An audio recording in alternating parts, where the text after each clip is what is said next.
안녕하십니까. 박상규의 직설 6월 18일 수요일 방송을 시작하겠습니다. 여러분의 구독과 또 성원은 보수의 몰락을 막는데 큰 힘이 됩니다. 김민석 총리 후보자의 각종 의혹들이 판도라의 상자가 열린 듯 매일같이 터져나오자 민주당이 물타기와 역공으로 나오고 있습니다. 가장 기가 막힌 건 증인 채택을 둘러싼 공방인데요. 오늘도 결론을 내지 못했습니다. 김민석이 아들의 억대 미국 유학 비용을 전 부인 김자영 씨가 내줬다고 했으니 국힘은 당연히 이 전 부인을 증인으로 부르자고 했습니다.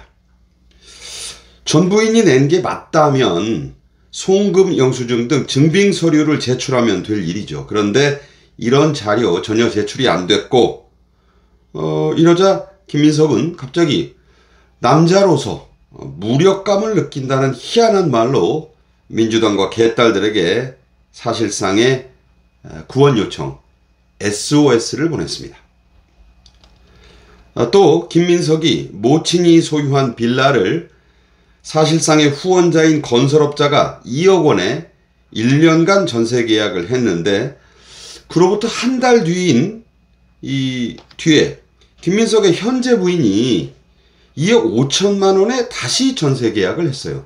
이게 한 달 만에 1년 계약이었는데, 그리고 그로부터 1년 뒤에는 지금 부인의 친정 어머니, 그러니까 김민석의 지금 장모가 2억 8천만 원에 다시 전세 계약을 한 것으로 기록에 나와 있습니다.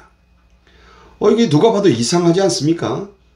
이 전세 계약의 액수가 차츰 올라가면서 관계자들이 계속 등장하는데 김민석의 지금 부인 또 장모 이렇단 말이에요. 그래서 제가 말씀드린 대로 누가 봐도 매우 수상한 전세 계약인데 일각에서는요, 전세 보증금으로 위장한 불법 정치 후원금이 아니냐는 지적이 나옵니다.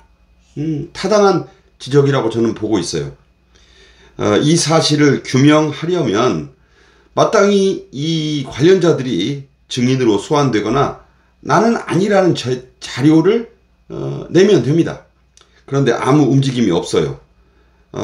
그래서 국민의힘은 그렇지 않아도 소득 축소에 따른 부당한 연말정산을 받은 사실이 있고 또 소유 부동산의 축소 신고 의혹까지 받고 있는 김민석의 지금 부인을 증인으로 부르자고 요청했습니다. 저는 역시 타당한 요구라고 봐요. 그러자 민주당은 난데없이 증인 리스트를 불쑥 들이밀었는데 윤석열 전 대통령 부부 명태균 씨 지금 감옥에 있어요. 홍장원 전 국정원 1차장, 그 유명한 그 말 바꾸기, 서류 바꾸기의 그 메모 바꾸기의 그 홍장원 말입니다. 또 곽종근 전 특수전 사령관. 여기까지만 들어도 무슨 이런 사람들이 왜 필요하지 하는데 김문수 전 국민의힘 대선 후보까지도 김민석 인사청문회 증인으로 이 민주당이 신청한 것으로 알려졌습니다. 정말로 뜬금없는 증인들이죠. 이에 대해 국민의힘은 누가 보더라도 물타기용 증인 리스트이자 이번 총리 인사청문회를 김민석 후보자 검증이 아닌 전 정부, 윤석열 정부 흠집내기로 채우겠다는 발상이나 다름없다, 이렇게 강력히 반발을 했습니다. 그러나 민주당은 막무가내로 이 증인 안 받아주면 우리도 전현 부인 강신성 이런 사람 못 받아주겠다고 지금 버티고 있어요. 민주당은 여기서 한술 더 뜨고 나오고 있습니다. 이번 인사청문회 준비 과정에서 김민석의 아픈 곳들을 날카롭게 후벼 파고 있는 주진우 국민의힘 의원을 벌떼처럼 공격하고 나선 겁니다. MBC의 강성노조원 출신인 전 아나운서 한준호 의원, 또 김민석의 아들이 국회 인턴을 하면서 만든 습작 법안을 정식 법안으로 발의해준 강덕구 의원, 국정원 출신의 박선원 의원 등이 총대를 메고 나섰습니다. 이들은 주진우 의원이 부부 모두 해서 70억 원대의 재산을 갖고 있음을 문제 삼고 있고, 김민석 아들과 동갑인 주 의원의 아들이 7억 원대의 예금을 갖고 있다는 사실을 공격하고 있습니다. 그런데 재산이 많은 게 죄가 될 수는 없죠.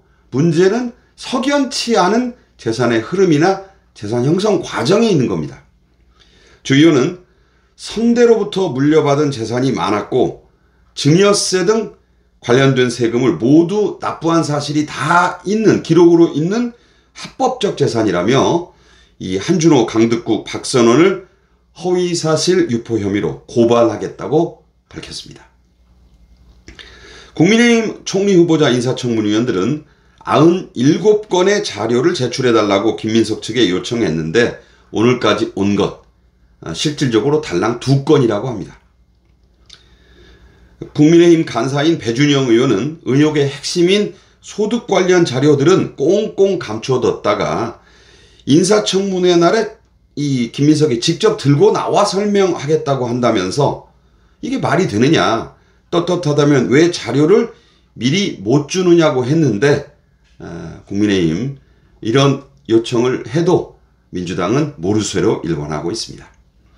그 이유는 제가 보기에 아주 간단해요. 민주당 측은 수적으로 우세한 상황이니까 이 청문위원 숫자가 많잖아요. 우당까지 합치면 신상 발언이니 뭐 이런 걸 잔뜩 하면서 마이크를 좀 더 많이 장악하고 또 마이크를 오래 붙들고 있을 수 있잖아요. 그러니까 이제 사실상 김민석 옹호로 시간을 다 보내겠다 이런 얘기입니다. 그래서 인사청문회가 열릴 24일 오전 10시부터 25일 자정까지만 버티면 된다, 이런 생각을 하고 있는 게 분명합니다. 사실 국민의힘의 새 원내대표가 달랑 이틀만 하는 청문회에 합의해 준 것도 저는 큰 문제라고 생각합니다. 송원석 의원 왜 그랬는지 모르겠어요. 공개된 김민석의 지난 5년간의 소득 5억 1천만 원으로 다시 한번 확인이 됐습니다. 그런데 지출은 추산되고 의혹이 제기된 것만 13억 원이 넘습니다. 김민석이 현금과 신용카드로 2억 3천만 원을 썼다고 했고 교회 헌금도 2억 원이나 냈다고 하니까 그 차액은 무려 8억 원이 넘습니다. 그런데 김민석이 주장한 이 부의금이니 강연료 등 이걸 이제 기타 소득으로 표시하거든요. 국세청 5년간의 자료에는 사업소득 800만 원, 기타 소득 620만 원이 전부라고 합니다. 나머지 8억 원 가까운 돈 대체 어디로 간 것일까요? 한편 국정원장 인사청문회를 앞두고 있는 이종석도 수비 대신 공격을 선택한 것으로 보입니다. 북한에 무려 13번이나 간 자료를 안 내고 버티다가 여론이 따가우니까 이걸 내더니 이번엔 취임하면 윤석열 정부 때 조태용 전 국정원장을 감사하는 걸 검토하겠다. 갑자기 또 이런 역공을 취하고 나섰습니다. 일종의 보복을 예고한 셈이죠.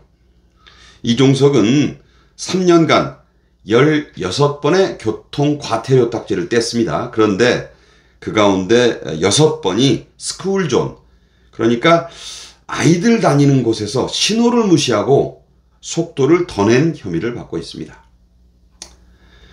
이 정부의 핵심 인사들이 이렇게 뻔뻔하게 나오는데 과연 국힘은 제대로 검증할 자세와 결기가 있는지 묻지 않을 수 없습니다.